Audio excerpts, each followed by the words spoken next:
boss, so ito yung ECU ni sir, no, from aircon switch ng Hyundai Santa.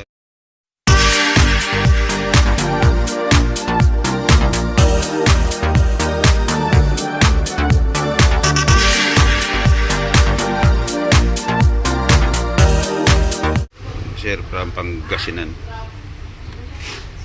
Okay, so sir, ito na yung ECU, aircon switch mo na yung Santa Fe, no? So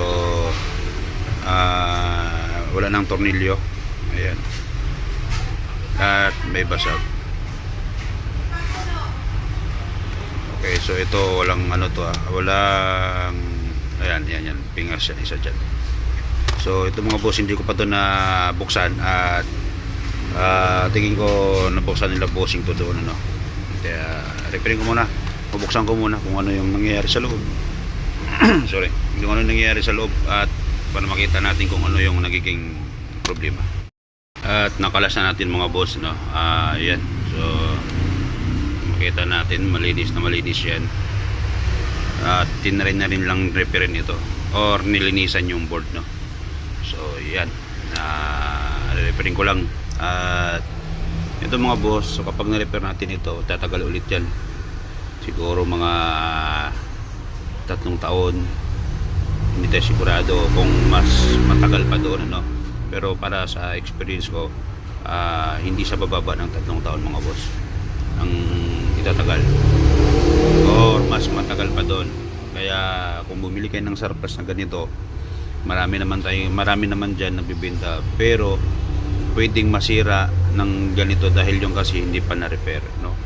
So hindi katulad dito, pag na-repair ito, napapalitan yung tamang pyesa na sira sa kanya, ay magtatagal na yun mga boss. 3.5 lang pang repair natin dito. Pag may gustong magpagawa, PM lang kayo sa akin mga boss, pwede natin akong service, pero may additional po yun, ano. So 3.5 sa shop lang po yan. Okay, kasama na po yung baklas sa kakabit dyan. So repairing ko muna ito, tapos ipapower up natin mamaya. Titingnan natin kung mag-iilaw na ito mga boss.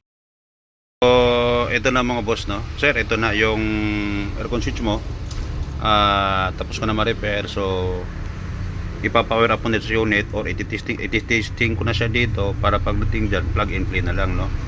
So ito, may ilaw lahat yan. Okay, so ngayon i-on ko yung aircon, o kumbaga ito yung switch ng blower, ano, blower. Tapos ayan yung AC. So patayin ko yung blower, bubuksan, ayan, hanggang 4 po yan. Ayan, 1 2 3 4. Ayan sir, so goods na yan.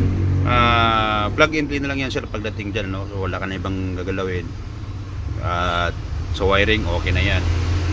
So eto na mga boss, tapos na natin yung nagawa ang aircon switch bossing na taga Pangasinan.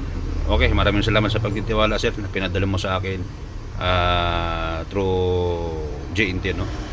So kapag may katanungan kayo mga boss, o kaya pwede kayong tumawag sa number nandiyan sa scan, no, o kaya mag-PM kayo sa akin para ma-update ko kayo, mabigyan ko kayo ng advice pagdating sa mga katulad naman ganito. Okay.